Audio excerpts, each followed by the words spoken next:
की विडंबना है कि पुरुष कमाता है और स्त्री उसको बनाती है। तो कहीं न कहीं ये लगता है कि पुरुष मेहनत कर रहा है और स्त्री मेहनत नहीं कर रही है। जो पुरुष वर्ग अपने जिस तानाशाही में गलतियां कर रहा है उसके लिए भी तो आवाज उठनी चाहिए। आज जो है सिर्फ और सिर्फ जो है यात्रा करना या पूजा पाठ करना या नाना विधि तमाम ये जो संकल्प लेते हैं लोग, ये संकल्प नहीं है, ये सिर्फ और सिर्फ मौके का दिखावा है।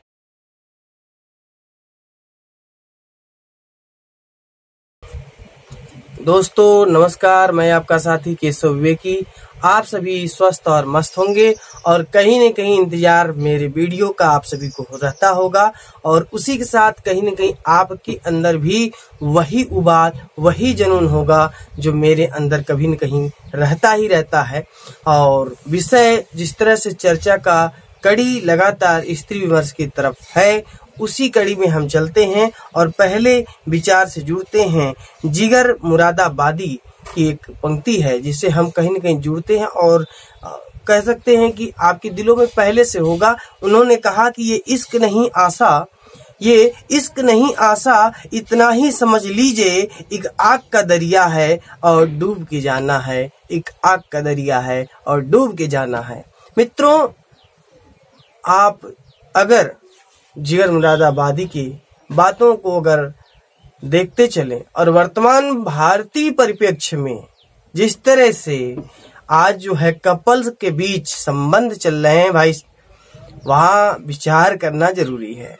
अब ये बात आती है कि भाई कपल्स की बात हो रही है और केशव विवेकी तो नारीवाद को लेके चलते हैं, स्त्री विमर्श को लेके चलते हैं, स्त्रियों के पक्ष में बोलने वाले व्यक्ति हैं, तो फिर ये कैसे एक पुरुष के कष्टों को, दर्द को समझ सकता है। आज के समाज की विडंबना है कि पुरुष कमाता है और स्त्री उसको बनाती है। तो कहीं न कहीं ये लगता है कि पुरुष मेहनत कर रहा है और स्त्री मेहनत नहीं कर रही है। ये तमाम चीजें हैं और उसी से निकला हमारा जो विषय है कि पुरुषसत्ता की जवाबदेही। अब पुरुषसत्ता द्वारा क्या जवाब मिलेगा, पुरुषसत्ता के एवरेज जो भी कुछ चीजें हैं उस पे अगर हम निष्पक्षता के साथ बात करें, चर्चा करें, तो आज हमारा समाज बात करना पसंद नहीं करेगा। जैसा कि आप सभी इन दिनों की तमाम घटनाएं देखे होंगे और आज भी कोर्ट कचहरी अगर आप चले जाएं तो पुरुष और महिला की घटनाएं बहुत मिलेंगी। अच्छा, अब इसमें क्या है कि जहां स्त्रियों ने पुरुषों को धोखा दिया है, चाहे जिस रूप में धोखा दिया है, अगर वो एक दूसरे के संबंध में है, कपल्स हैं, जोड़ी में हैं और उन्होंने दिया है, तो वो केस लगातार चल रहा है और स्त्री के पक्ष में ये बात नहीं रखी जाती है बल्कि उसकी कमियां और खामियां गिनाया जाता है। लेकिन सवाल तब ये आता है कि क्या वास्तविकता यही है? तो ये कहीं न कहीं हमें ये भी सोचने की आवश्यकता है कि क्या स्त्री ही गलत है? जो पुरुष वर्ग अपने जिस तानाशाही में गलतियां कर रहा है उसके लिए भी तो आवाज उठनी चाहिए, हमें बातें रखनी चाहिए। लेकिन नहीं, हम तो भाई पुरुष हैं, तो पुरुष हैं तो ये पुरुष नहीं है सर, महापुरुष है। हम जन्म से ही महापुरुष हैं और इसका परिणाम हाथों-हाथ आप ये देख सकते हैं कि आज ये पुरुष सत्ता वर्ग कहां से कहां पहुंच चुका है। गृहस्थी के दौर पे देखा जाए, जो व्यक्ति विवाह से पहले दारू नहीं पीता था, नशा कोई नहीं करता था या उसका कोई ऐसा अनैतिक कार्य नहीं था, लेकिन वो गारंटी तो नहीं ना है कि वो वहीं रहेगा, वो साथ संगत बदलती है। आज भारत में बहुत ऐसे उदाहरण मिलेंगे जो व्यक्ति दारू पीना शुरू कर देता है और बहुत तमाम तरह के नशे करना शुरू कर देता है। अब आप बताओ, जो लोग ये मानते हैं कि पुरुष स्त्री की जब विवाह होता है तो 5 वचन और एक तरफ से 7 वचन कहलवाया जाता है, तो क्या ये 5 वचन 7 वचन को जो पंडित जी कहलवाते हैं, क्या वो वचन कितना सही है? मुझे तो लगता है कि स्त्री अगर 7 वचन मांगती है ना, तो 7 वचन में वो पहला यही मांगे कि वो जीवन भर ताउम्र कभी भी मादक पदार्थों का सेवन नहीं करेगा। ये पहला प्रण करे कि वो मादक पदार्थों का सेवन नहीं करेगा, वो नशा जैसी चीजों का कभी सहयोग नहीं लेगा, साथ नहीं लेगा। क्या लगता है कि भारत में ये 7 वचन में एक पुरुष वादा कर सकता है कि आज के बाद वो नहीं लेगा? पहले नंबर पे मादक पदार्थों का सेवन न हो। दूसरे नंबर पे वो आजीवन ऐसे व्यक्ति का साथ नहीं पकड़ेगा जिससे परिवार टूट जाए या परिवार बिखर जाए, खास करके आपस में दोनों की जुगलबंदी में कोई तरह की आखेट खड़ी हो, युद्ध खड़ी हो। ये 2 ऐसे वादे हैं जिसको आना चाहिए। इसी के साथ साथ अगली कड़ी में हम कहीं न कहीं अतिशयोक्तिता जो कह सकते कि न होनी चाहिए, ऐसे खर्चे को बढ़ावा नहीं देंगे। अगले कड़ी में ये हो कि हम जो है अपने आलस में जीवन भर दूसरे को किसी तरह का इल्जाम नहीं देंगे।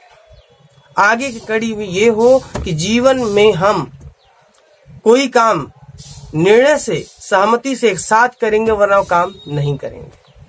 शायद इस तरह के 7 वचनों में अगर बातें आने लगे और 5 वचनों में आने लगे कि तुम भी कितना भी शिक्षित हो, अहंकार न आए। दोनों व्यक्ति अगर अहंकार का संकल्प ले लें, दोनों व्यक्ति अहम बहम शर्म का संकल्प ले लें, मुझे लगता है कि भारत बदल सकता है। लेकिन आज जो है सिर्फ और सिर्फ जो है यात्रा करना या पूजा पाठ करना या नाना विधि तमाम ये जो संकल्प लेते हैं लोग, ये संकल्प नहीं है, ये सिर्फ और सिर्फ मौके का दिखावा है। मैं कह सकता हूं कि ये जवाबदेही किसी के बस का नहीं है। सिर्फ वचन मांग लेने से वचन कोई नहीं पूरा करता, और एक स्त्री के बदलने से, रास्ता मोड़ देने से इतना हाहाकार हो रहा है। भारत में जाकर के देखिए, जो अधिक से अधिक आपको संख्या मिलेगी उस आदमियों की जिन्होंने शादी से पहले कभी दारू नहीं पिया, नशा नहीं किया, सुर्ती नहीं खाई, पान नहीं खाया, कोई नशा नहीं था। आज वो शादी के बाद ऐसे वर्क कर रहे हैं, ऐसे काम कर रहे हैं कि स्त्रियां शर्म के नाते नीचे। क्या यही देश की संकल्पना है? इसीलिए हम आगे आए थे और यही आगे हम कर रहे हैं। निर्णय आपको लेना होगा, जवाबदेही देनी होगी। आपकी जवाबदेही है, आपको देनी पड़ेगी। मैं भी हूं पुरुष, लेकिन नारीवादी विचारवादी होने के नाते मेरा फर्ज बनता है कि आवाज उठाऊं, और ये आवाज दबनी नहीं चाहिए। ये हर महिलाओं से रिक्वेस्ट हर वीडियो उस पुरुष को भेजे जो शादी में, विवाह में 7 वचन लिया है और 1 वचन निकंठ नहीं पूरा करने को तैयार है, और वो ये कहता है कि स्त्री गलत है। गलत सिर्फ स्त्री नहीं, पुरुष भी है। मैं देख रहा हूं समाज में किस तरह से वितंडा खड़ी हो रही है, और जो भविष्य की कुर्बानियां हैं सिर्फ एक से लिया जा रहा है, और जैसे ही दूसरे पड़े पे भार आ रहा है, आदमी बिना कहे सब कुछ साफ कर दे रहा है। यही है जवाबदेही।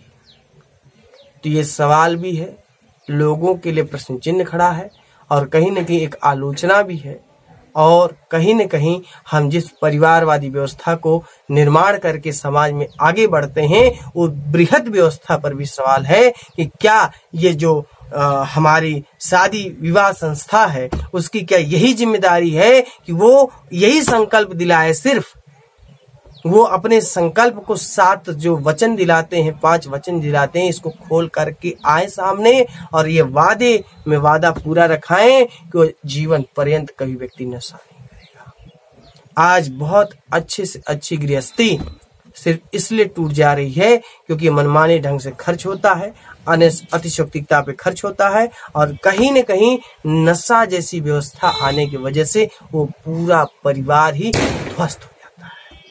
तो निर्णय आपके हाथ में है, अपने हाथ में है, रिमोट आपके कंट्रोल में है। कैसे घुमाना है, किस तरह से घुमाना है, कहाँ लगाना है, ये आपको निर्णय लेना है। लेकिन ध्यान रहे कि जवाबदेही चाहिए, और कहीं न कहीं समाज में सिर्फ एक आधी आबादी को बदनाम करना ये स्वेच्छा से किसी को स्वीकार नहीं होगा।